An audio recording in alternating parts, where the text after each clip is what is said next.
love it. If you want to make a point, you can look at that. But for the most part, we can look at each other. Yeah, I like this. Beautiful lighting. All right, cool. Beautiful. All right, done. 3, 2, 1. All right, today we're here with Rulan, my brother from another mother. We're in Dubai. We're from Australia. And Rulan, you've recently made the move from Oz, where you've been your whole life, pretty much, to now Dubai full-time. A massive move. And I know that, kind of going back and forth for a period of time, like myself, really, just like tasting Dubai, going for a month, coming back, and now, at this point, you've just gone fuck it, this is my home, this is where I want to be. And I'm excited to talk to you today and hear a bit about your journey. You have a very interesting, unique journey, my friend. And I would say that I've seen you come up so much in the last 2 years. And the first 2 years, I guess you were just kind of doing your thing. I didn't know you. I know you've kind of been in Melbourne for a little bit, but my guy, maybe tell us a bit about, yourself and introduce yourself for those of you, for the few people that don't know who you are.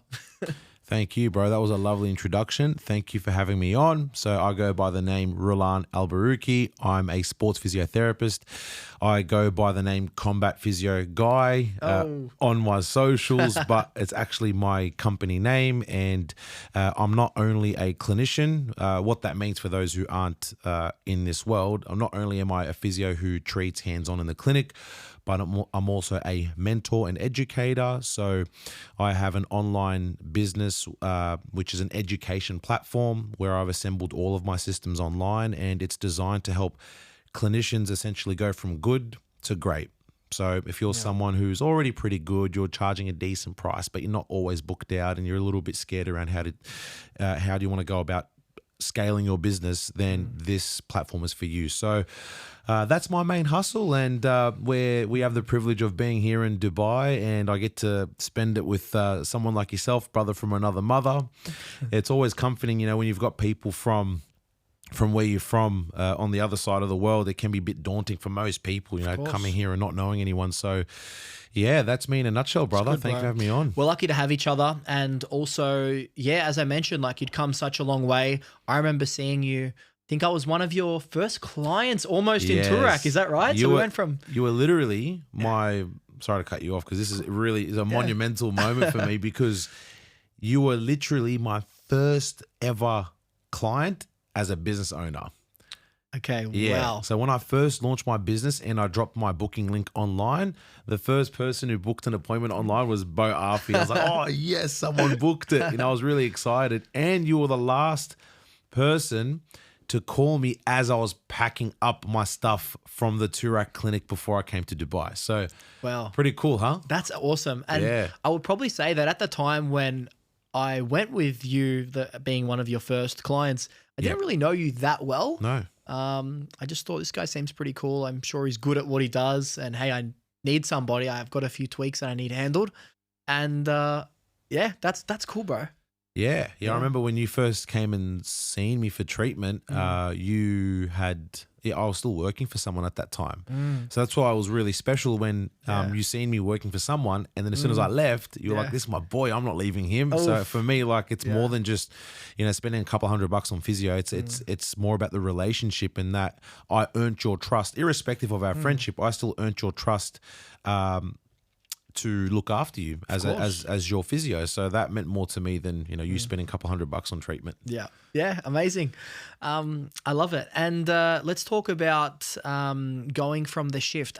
So we've known each other for this period of time, but I remember we would have conversations, and you were so good at your craft. Obviously you studied, and you've probably had thousands and thousands of clients at this point, but I remember you always said, I want to, your passion was around education. You wanted to, move away from not only being hands-on and physically helping one person at a time, but essentially, having an army of people that are taught how to do things the right way, that have the education, and you wanted to move towards being an educator rather than, somebody kind of on the tools, if you will.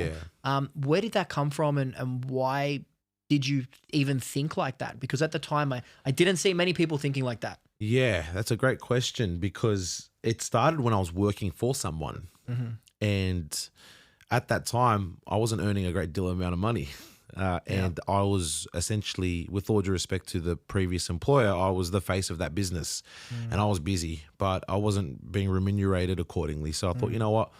And look, to be fair, my last employer did instill the faith in me that I could mentor confidently and I could do well at it, even though I was still working for someone. And I thought, okay, well, and then for that reason, I then started holding the weekly mentoring sessions at our clinic. So, you know, with most clinics, you do PD, professional development. And every week you go through some case studies. You know, it might be complex cases you encounter that week, and you reverse engineer it. And then from then on, I got this confidence, like, hey, I can teach, I can do this, and I'm not earning a great deal amount of money as well. So I thought this is a great way to supplement my income whilst I figure it out, I figure out my escape plan, as per se. Amazing. So that's how it started. And then when I then left and started my own business, I then had to decide, okay, do I want to be this big clinic owner and hire multiple people, scale my business through people? I noticed something. When I hired someone, they were fantastic, but they were a little too camera shy and were a little tentative with the rebooking. So they're a fantastic therapist, but then I quickly realized that in order for you to be a busy therapist, you can't just be good at the job itself. You can't be good at, as like what Hormozy says, you can't be good at doing the thing. So you had to really push the... People need to know that you are good at the thing. Being good at it is part of it, but then obviously marketing and having other people know is almost all of it. Exactly. Yeah. So you can't have one without the other. So it was tough to be transparent. It was tough to get this person busy. And I did all that I could to help facilitate or accommodate for them. Then I realized, okay, well, not everyone's made for this type of work. So I thought, okay, well, am I going to spend, a year and a half looking for people to hire? What's interesting is you change the model. Yes. You actually change the model through trial and error. Exactly. So I thought at the start, this is easy. I'm booked out 2 weeks in advance. I'm charging great prices. Everyone knows me without sounding vain. I had a strong brand presence. I can easily hire someone and then start to offload my clients. Then I hired someone and everyone kept wanting to see me. And I'm like, okay, well, this person has to take initiative and get busy.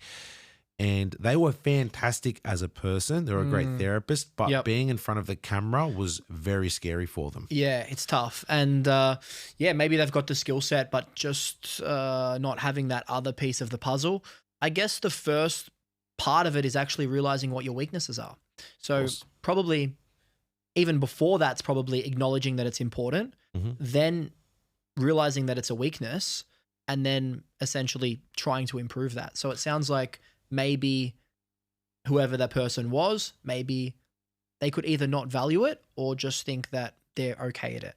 Yeah, well, I had to make a decision after that. I'm like, do I wait and hire? Do I do, as that saying goes, slow to hire, fast to fire? I thought, well, if people don't know how to market themselves or people aren't clinically that great, because I quickly identified it's either you're clinically great or you're not great at marketing, or it's you're great at marketing, but you're not clinically great. But it's so for this reason, you cannot have one without the other, because the reason why people who are clinically great aren't booking out is because their marketing isn't good. And then there are people who have great marketing, but they're clinically not very good. They're not producing results. So I thought, you know what? I'm going to mentor. I'm going to teach people to be, I'm going to teach people all the skills that I learned that got me to being booked out 2 weeks in advance. And I'm going to monetize that instead. Rulan, why did you even want to be a physio in the first place? Because you don't look like a physio. You look like a, I don't know, just not a physio. You look like a rugby player, to be honest. Yeah, man. I get all sorts of things. I get one time social experiment, actually. You could jump on Instagram and find this, where me and my mate went around to South Bank in Melbourne, and we went around and we did this whole, what do you think I do for work? And we're interviewing all these random people. And it's funny, little sidebar here. Yeah. Firstly, people thought I was either a PT or they thought I was an accountant. I was getting all these really like a dodgy accountant. Yeah, I'm like I look like I don't know why. I don't know why accountant. Look like, I don't know, but I got accountant. That's so funny. Someone said entrepreneur. I'm like, oh yeah, entrepreneur. Okay, yeah. Right. And then I ran into, then people did not want to talk to us. People just kept ignoring us when we were trying to interview them. Mm-hmm. And then I told my mate at the time, shout out Karim from Relentless Strength. We were like, bro, let's go home. Like people are doing our heads in, we're doing their heads, and everyone looks miserable. Let's go home. Yeah. As I said that, Bert Kreischer, the comedian, if you look him up, Bert Kreischer's huge. He's massive. He's massive. Only a week before that, he was hanging out with Israel Adesanya at a show somewhere. And then I recognized him. I'm like, wait, that's Bert Kreischer. And as he's getting closer, he goes, hey, I'll do an interview. And I'm like, oh, okay. Hey, Unreal. man. Hey, I want to ask you a few questions. What do you think I do for work? And then he said I look like a porn star. I was like, thanks, I guess. Yeah. You know, so I had some, pretty funny things. So with That's insane, bro. Sorry to cut you off, but like that just goes to show that like you guys were about to give up. You were like a bit deflated, like things are tough. And as that's about to happen, you have this big like kind of, I'm not going to say almost blessing, if you will, where it's like, all right, I'm going to give him something. And then that happens, you know? So like, I feel like, isn't that just a movie, bro? Like how cool is that? I have the video. I have the video from when I said, hey, bro, let's just go home. Don't worry about it. To then all of a sudden just seeing him randomly pop up. And that was a very strong message to everyone who I shared that experience with. And that's that just before you feel like you're about to give up is when something magical is about to happen. So don't give up. Even when you feel like it's not going your way, you just keep going, because on the other end of that, there is something special. I love that. And also, I think it shouldn't be easy anyway. If it's easy, you don't deserve it. Exactly. Like, to be honest, like everyone will be doing it. If I'm not successful in a business or something, the harsh reality is I don't deserve it. I didn't make enough calls. My pitch isn't good enough. People don't trust me, but it is all my fault. So it's self-accountability. And also it's just about like taking full ownership. Yeah. Of course. And to answer your actual question, why did I choose physio? Yes. Bro, I was just getting injured all the time. So I come from a rugby league background, playing rugby league. I knew it. Yeah, man. There you go. You're right. I'm a footy player. And, man, I did my AC joint, so tip of my shoulder. I was running. Someone grabbed me, threw me on my shoulder, felt this stinging sensation that wouldn't subside. And the only thing I cared about was, can I get back on the field or not? Tore my hamstring twice on the right side, left one once, did my ATFL and an ankle ligament. I rolled it. I've had 2 concussions. So I was always at the physio, and I just thought, you know what? I can see myself doing this. Simple as that. And when I was at uni, the university did not give us much exposure to what we call private practice. So the classic sports physio, you come in, you have people like, Big Anth come in, with ankle injuries or knee injuries. You can come in, stick some needles in them and send them off for a scan. It's not like that. So I thought to myself, when I was at uni, I said, I can't wait to graduate so I can just go to work and talk to fighters while I'm treating them and talk to them about fighting. Isn't it amazing how also through your craft and through making a name for yourself and getting the reputation that you've got, I know you probably can't say a few names on camera, but you've had the pleasure to treat some seriously big people. Yeah. Are you allowed to say anything? You know what? I think I'm going to name drop. Okay. I think I'm going to do it. We're in Dubai. It's all good. We're in Dubai. We're in Dubai, but I have had the privilege of treating Thor. So if anyone knows who Thor is, who's watching, Thor is played by Chris Hemsworth. And that for me was a huge turning point for me to say, I need to go off on my own and run my own business. And how crazy is that at the point where you're actually working for a company, you were that good at your craft, recognized, whatever, you put yourself in the situation. Maybe you weren't necessarily recognized, but obviously you had to have been recognized to get approved for that, but you had to put yourself out for that. But isn't that just a business ownership type skill where you're putting yourself out to actually get these sorts of opportunities? Right then and there, you said, I'm not went to work for somebody. Exactly. Well, that's what it was. I'm like, I'm putting in all this work, and I won't go into details around how it happened exactly. Sure. I will go into that another time. We'll be here for ages talking about it. But I love that story, by the way. Yeah, story is crazy. You remember the story. You were one of the first people that, because just after, get this right, I've just treated someone like yourself, and then immediately after, I get this opportunity to treat Chris, and And then I had to go back and work for someone and earn what I was earning. And I'm like, I can't do this anymore. Impossible. No way. It's like, how are you, like, with all due respect to those who do work for someone, we do need people like you out there. And there are people who are willing to play the part.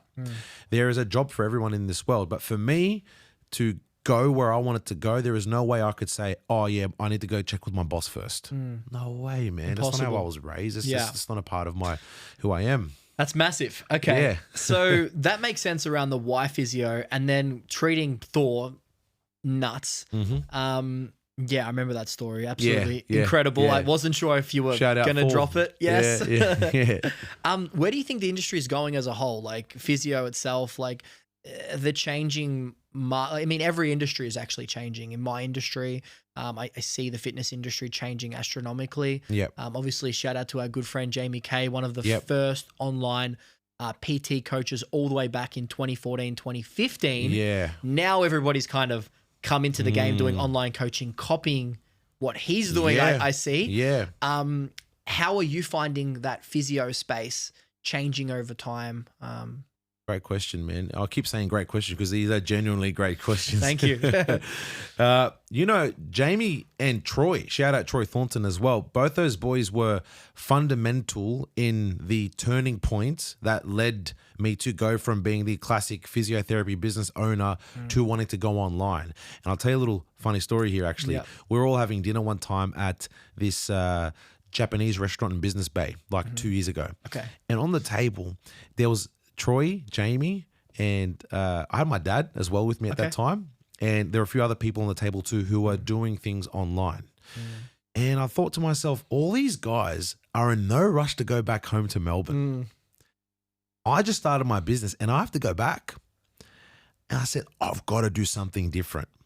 That was right there. That was, I suppose, what you'd say, that's what broke the straw off the camel's back, as per se, when it came to my decision to move into education and combine that with where I think the industry is going. So right now, social media, huge.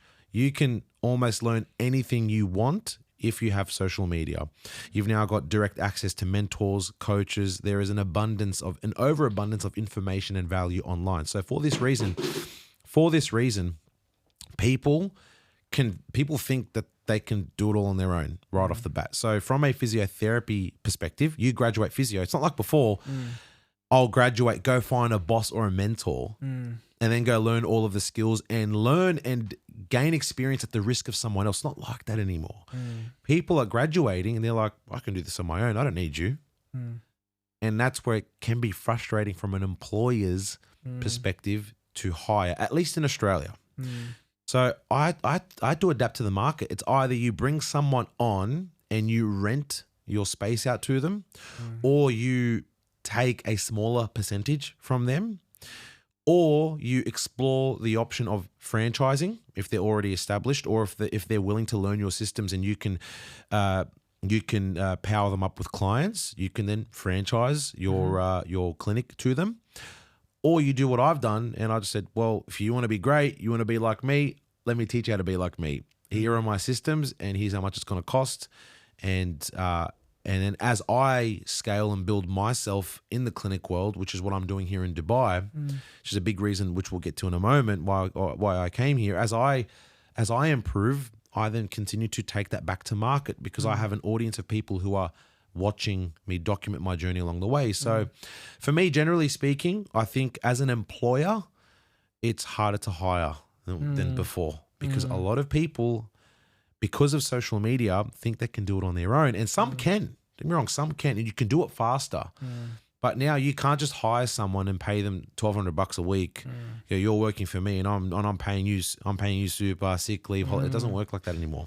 The world is changing so much across every industry where I read a study that by 2040, I think as much as 45% of people are going to be more so like freelancers, self-employed, that's this a strong kind of thing. stat. Yeah, massively different to what we're used to in the past. So this old style of business across multiple different industries is virtually going to be non-existent in the next 20 and 30 years, really. But even quite close in the next 10 or 15, it's going to be astronomically moving towards another section. So that is huge. Very, very, very interesting, and you have to move with the times. I've even noticed a lot of companies in my industry, like when I started in my company, like we've been registered and the company's been operating for over 6 years in Australia. Now, 6 years ago, there was 8 or 9 key players across the whole country of investment properties. And we would be one of them easily. What's happened over the last 12 months in particular is all of these one-man band, two-man band, smaller companies have started putting out TikTok videos.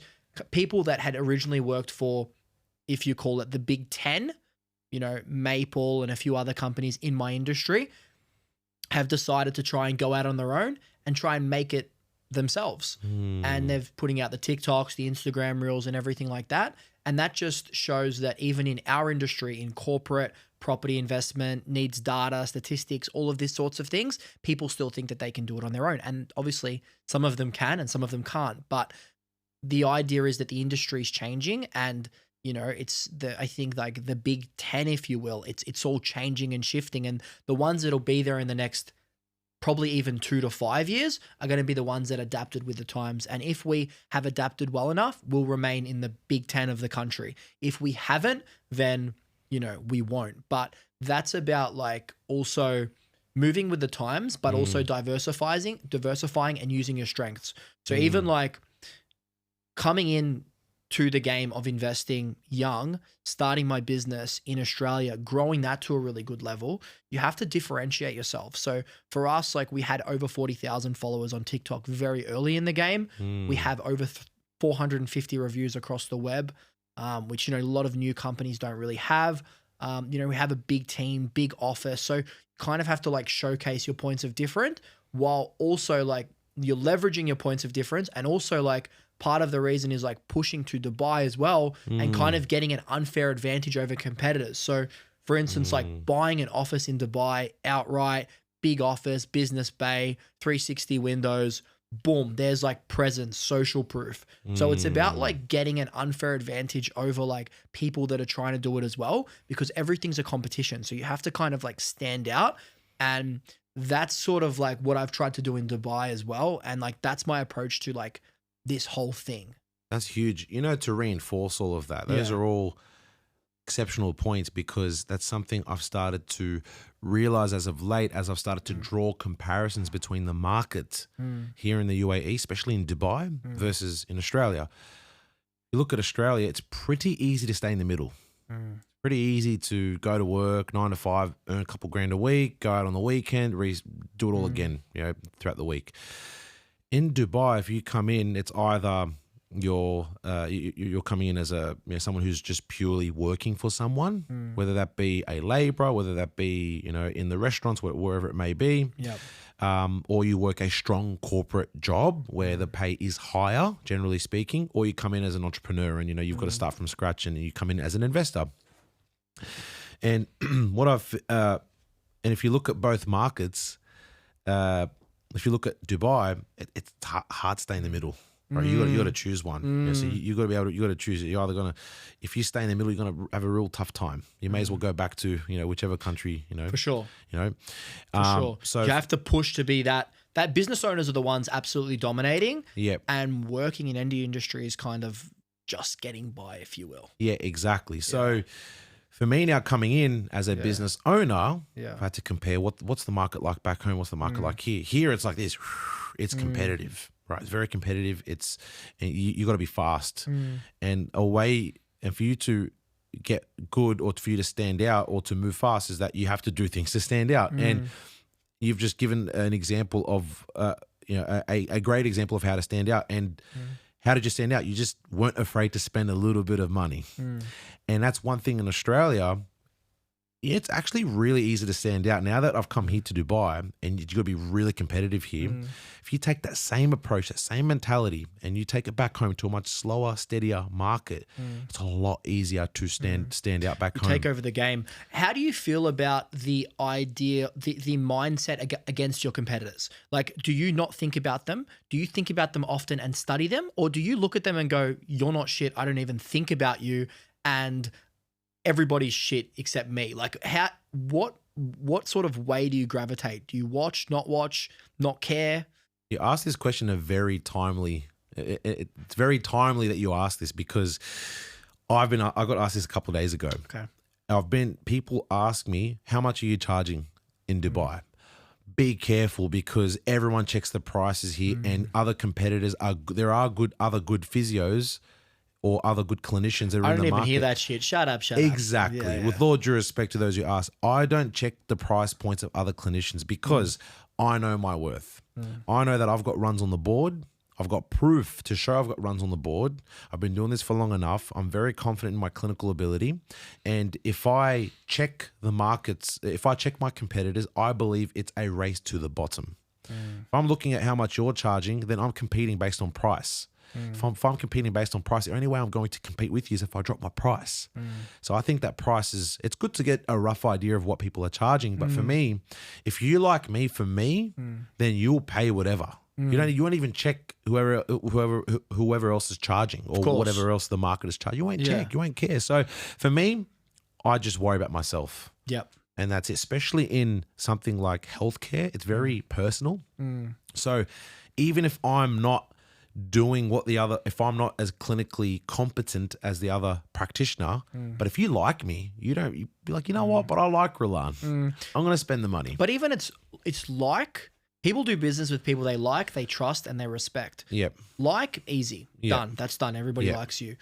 Trust and respect, I guess, are things that need to be earned. And I think the platform that the background of what you've done is a testament to that. But also, these education things that you're teaching other clinicians and also like writing books, making courses on how to actually treat and apply treatment the right way. Like this is where the trust, respect, and authority comes in, and the prices can therefore follow. So that's probably another big piece of the puzzle too. Huge. It's authority. Yeah. It's like the 5 principles of sales. I think it was authority, scarcity, consistency.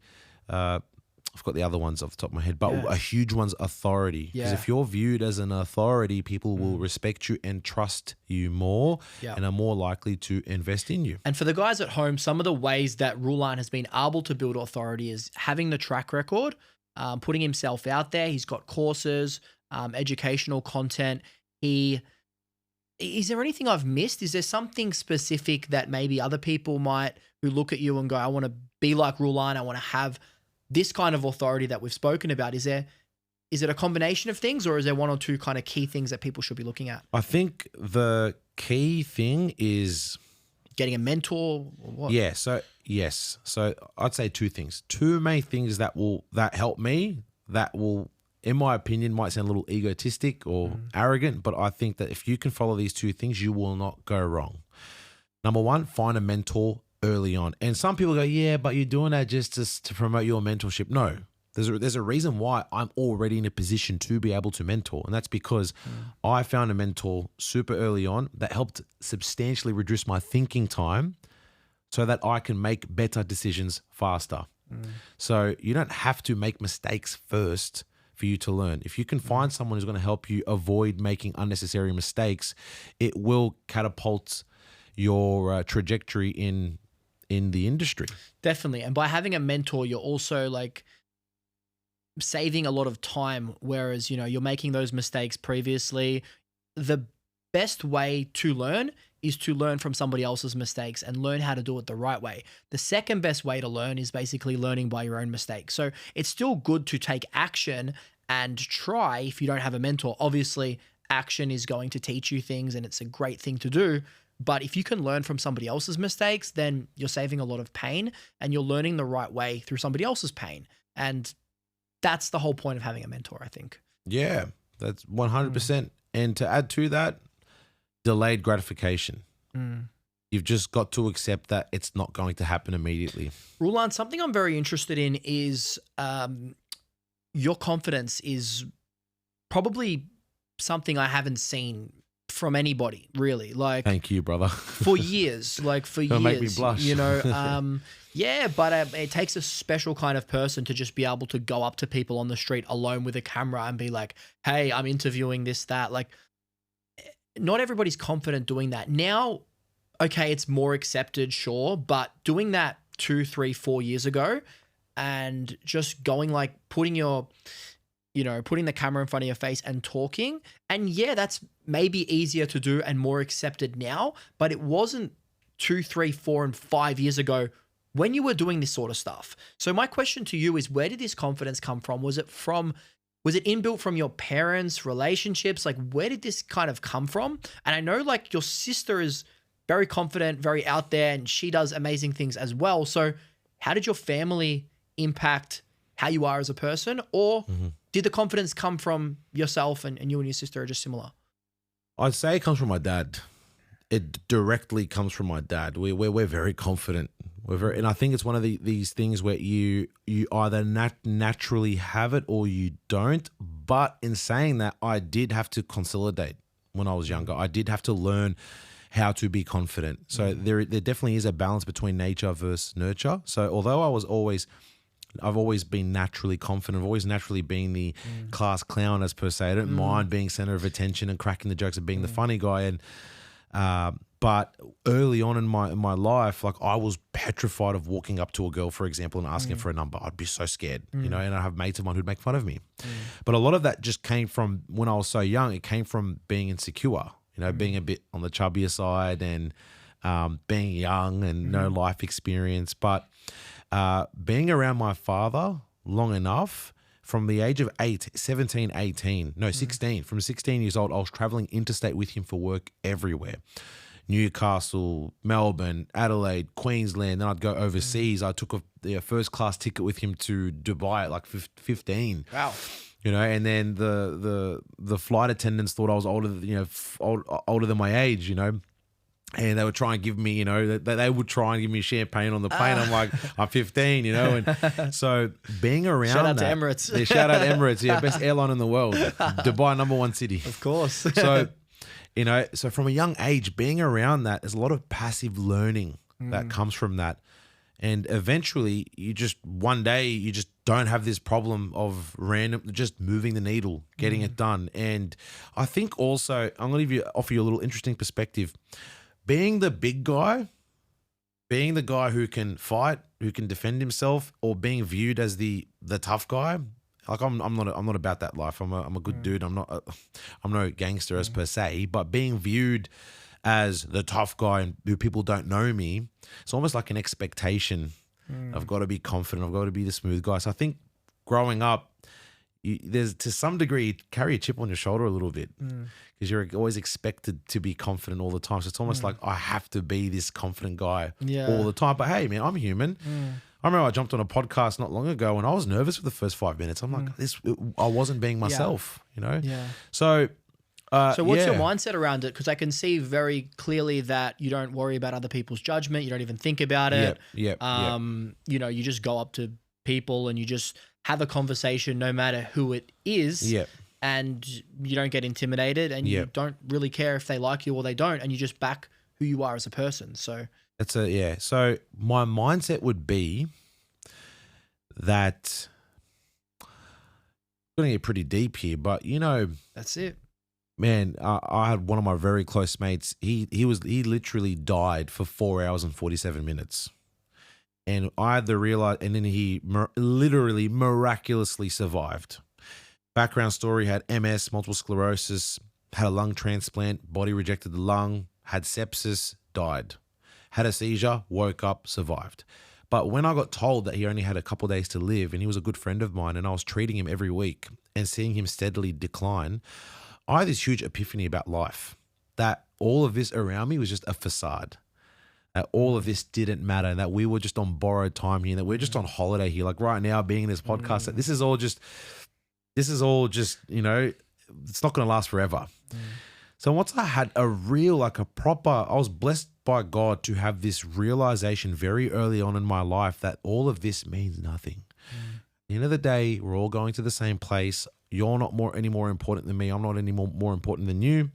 And if you truly do believe in God and you're a God-fearing man, you don't have any problem just walking up to someone and talking to them. Because the way I see it, it's like we're all going to the same place. We're all getting buried. We're all leaving this place. So before that, I was always like, yeah, I always told myself, I am the man. I am that guy. Yeah. Let's go. You're looking in the mirror going, I'm that guy. Oof. Yeah, I'm that guy, you know, Yeah. let's ouch, you know, like I always geeing myself up for sure. I would. You know, a huge one is boxing.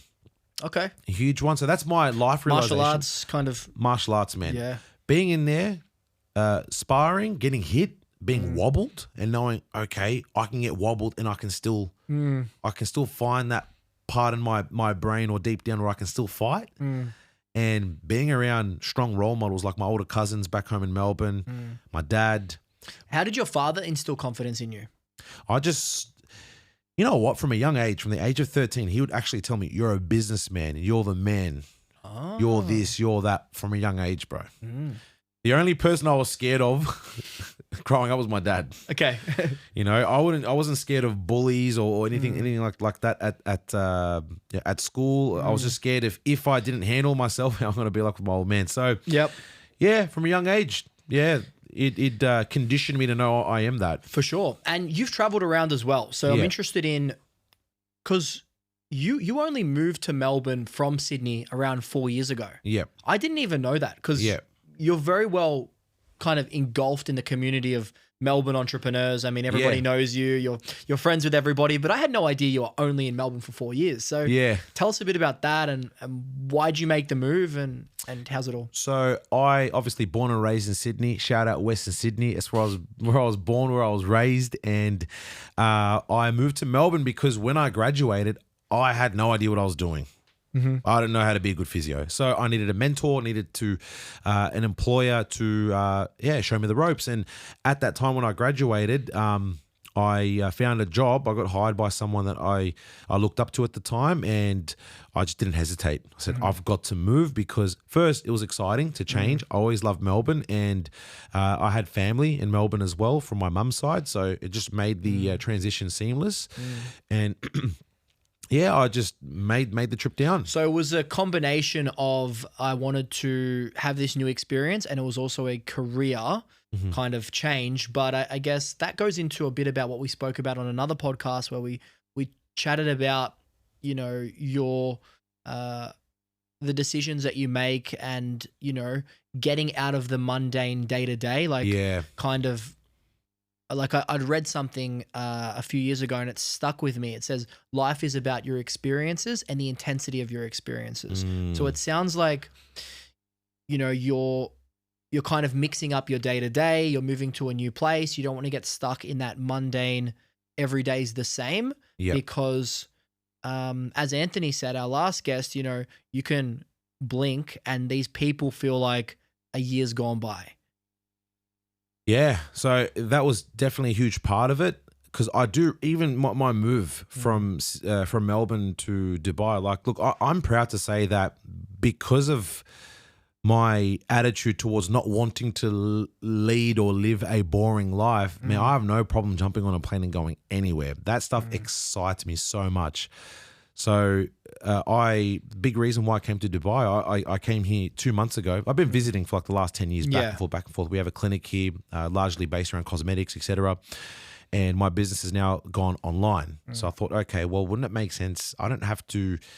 And here's the thing, right? People back home will say, but how are you leaving Melbourne? All of your clients are here. Look, I love my clients. I wouldn't be where I am right now without my clients, without seeing, 35 to 40. What do you do with all your clients? Well, a lot of them, fortunately, I've referred them on to other practitioners that are trustworthy. But I also had to recognize that, and I tell my friends this back home, I cannot completely attach my identity to my work, to my clients, because then I'd just be in the same room in Turak for the rest of my life, man. You come here and then, you're 5 hours away from this country. You're 4 hours from here, 7 hours from there. I met a gentleman in the gym the other day. Shout out James Cooper. He's got a gym in London, and he's got a great network, lovely guy. And he said, why don't you come to London? I want to introduce you to this person, that person. We have an event. And I can actually say, yeah, let's go. Back home, I can't do that. I have to plan my trip 3 months in advance, and have to block out time and all of that. So that also comes with freedom too, because you have your time freedom, location freedom, and financial freedom. Exactly. So now you originally, when I met you, you actually had financial. You had that financial. You were doing well. I remember like some years ago, maybe 3 years ago or something, you were still doing your 25Ks a month, but you were working super hard. Yeah. So you didn't have time freedom or location freedom, but your Correct. money, it was pretty good. Yeah. You know? Yeah. And now you're in this situation where you kind of have time, money, and location freedom. And even if the money side didn't go up astronomically, there's kind of a nice equilibrium to that where you can live. Yeah, I agree, man. I think life's too short to not be to not have your location freedom. And people often get the question get the answer wrong when they're asked. They go, if you can choose 2 out of 3 things, financial, location, or time freedom, people will often tell you financial and time. Like, well, if you can have time and location freedom, you by default will have financial freedom, because you can't have time and location without financial. Because I can then leave and go to another country for 3 weeks because I have that financial freedom to buy my time and location freedom. For sure. Yeah, absolutely. Absolutely. I love it. So in terms of, I guess, your why around sort of leveling up. Yep. Where, I know we spoke about Chris Hemsworth before, but what was the reason? Because you were doing well. You know, you were doing well 2 years ago. You were a lot more low key. You were doing well. I mean, we didn't really know each other super well. Like, you weren't super in the young entrepreneurs kind of like circles, if you will. Yeah. Now everybody loves you. You're dominating. You are, mashallah, you're doing amazing things in other segments that, you know, I would love to be able to put out an amazing course like you've done and, you know, have such a great loyal following in Dubai. Like, I've got that in Australia, but now, you know, having Dubai, you know, you're amazing at networking as well. So I would say that you came a really long way in the last 24 months. What kind of clicked for you to make you go, now I super care about this and this is what I want? It's a very comprehensive question, and thank you for recognizing all that, bro. I appreciate it. It's been a roller coaster the last couple of years, and the biggest thing for me was when he's going to be watching this. He probably won't like it, but I'm just going to say it how it is because this is literally what was said. But when my last employer told me to not forget where I started, when he said that, I said, all right, enough's enough. When he told me, hey, you're doing well, I'm proud of you, but just know where you started, yeah? Not forget where you started. Yeah. I said, for a long time, I bit my tongue. Long time I was patient as well without getting too far into it. I said, all right, no more Mr. Nice Guy as per se. I've got to put me first. But I was patient. At that time, my plan was I'm going to learn a little bit more, maybe leverage my networks a little bit more. Why am I in a rush? But nothing was really happening, so I had to make my own decisions to make it happen faster. Then when he said that, I said, okay, enough's enough. So yeah, I thought, you know, I've got to really now pave my own way, and I've got a family that looks up to me. I've got peers who've got a lot of faith in me and expect a lot from me. And I thought, if I'm not going to do it now, I'm never going to do it. Yeah.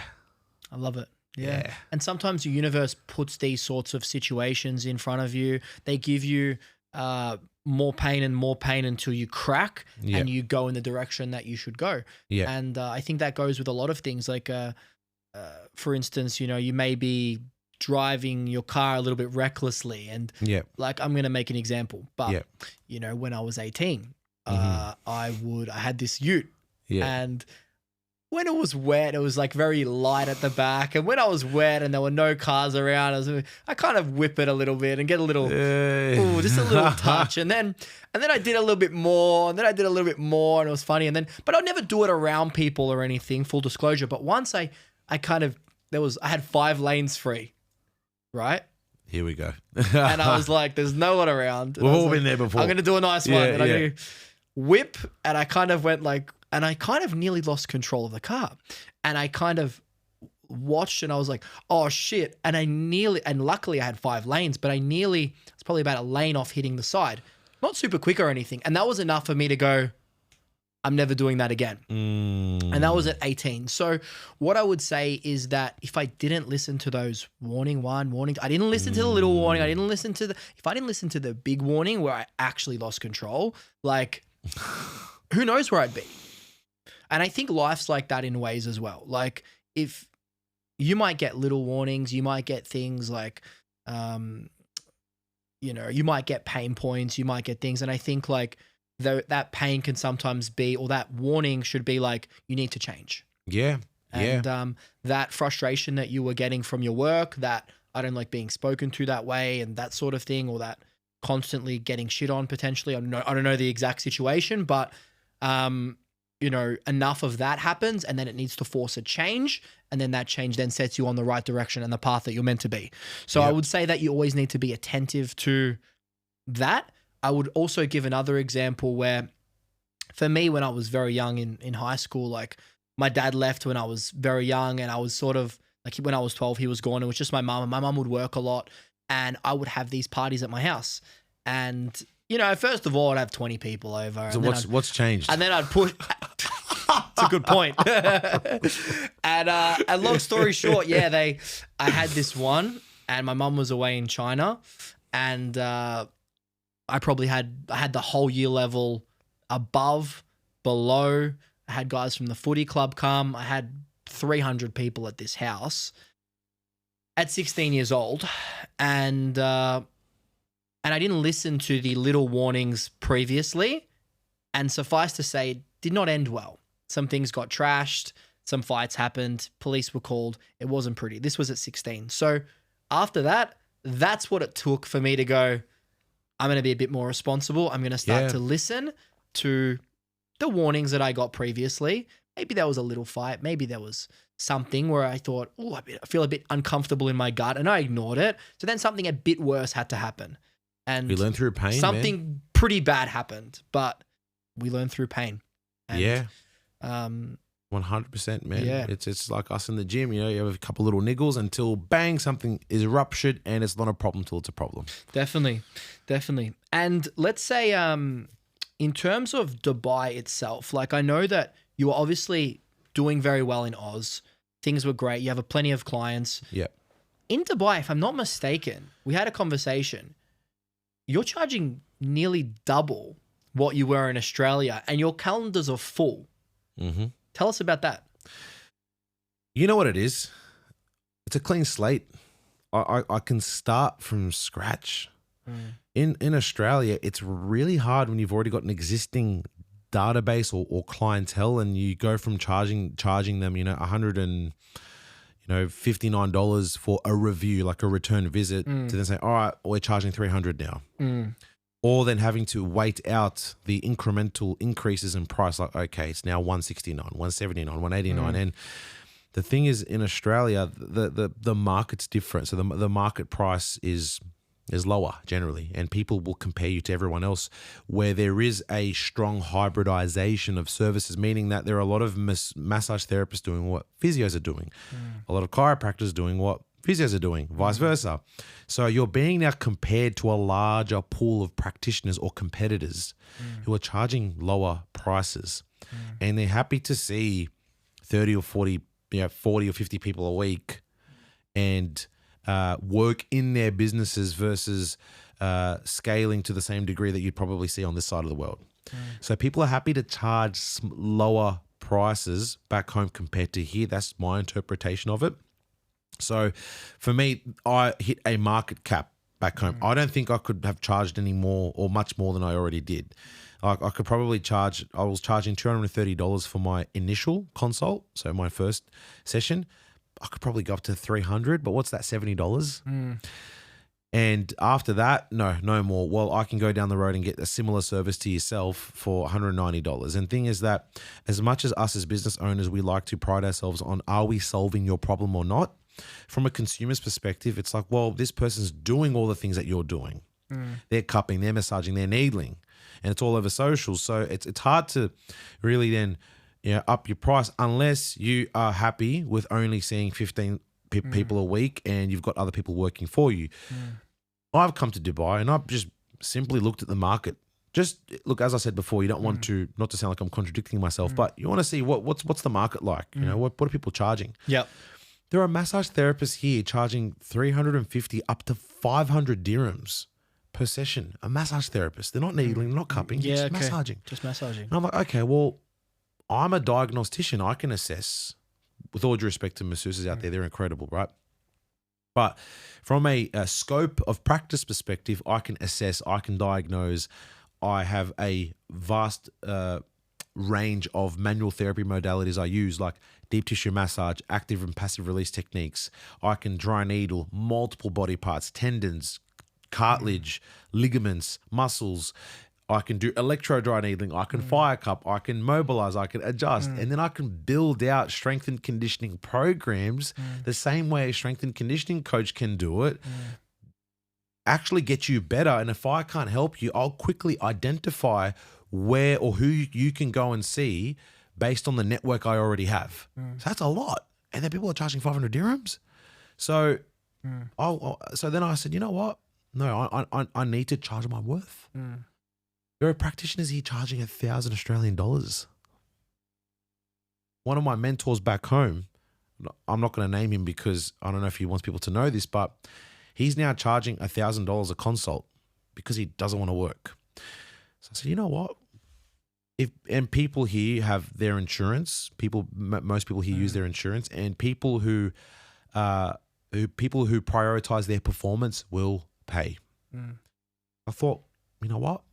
I'm going high. And from a pricing strategy perspective, for those who are business heads out there, why don't I anchor myself high? So I use a higher price point as my anchor.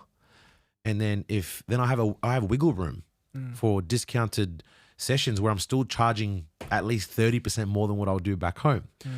So that's why I then thought, okay, let's start with 800 dirhams. And we're charging our worth, yeah. We can actually deliver on that price. And no one has pushed back on the price. It's amazing. Well, let's keep it. It's amazing. Yeah. So that's the thought processes and I love it. the justification on that, man. Yeah. Rulan, I'm really excited to be on this podcast with you. I'm excited for us to watch this back in a year and just see how far you've actually come. I know that every day for you is flat out at this point in terms of meeting with people, but also, you know, having your calendar starting to really fill up. I'm really excited to rewatch this in the future and document it. Even if nobody watches, we're going to watch. And I think it'll be really cool to see where this all ends up. And congratulations on the move. And all the best with it all. Thank you so much, bro. Thank you for having me on this podcast, and I look forward to rewatching it, and I look forward to seeing you continue to evolve at the rate that you are. It's very exciting. It's very inspiring, and shout out Bo Arfi, Maple Property Group, the best in the game. Can't recommend them enough.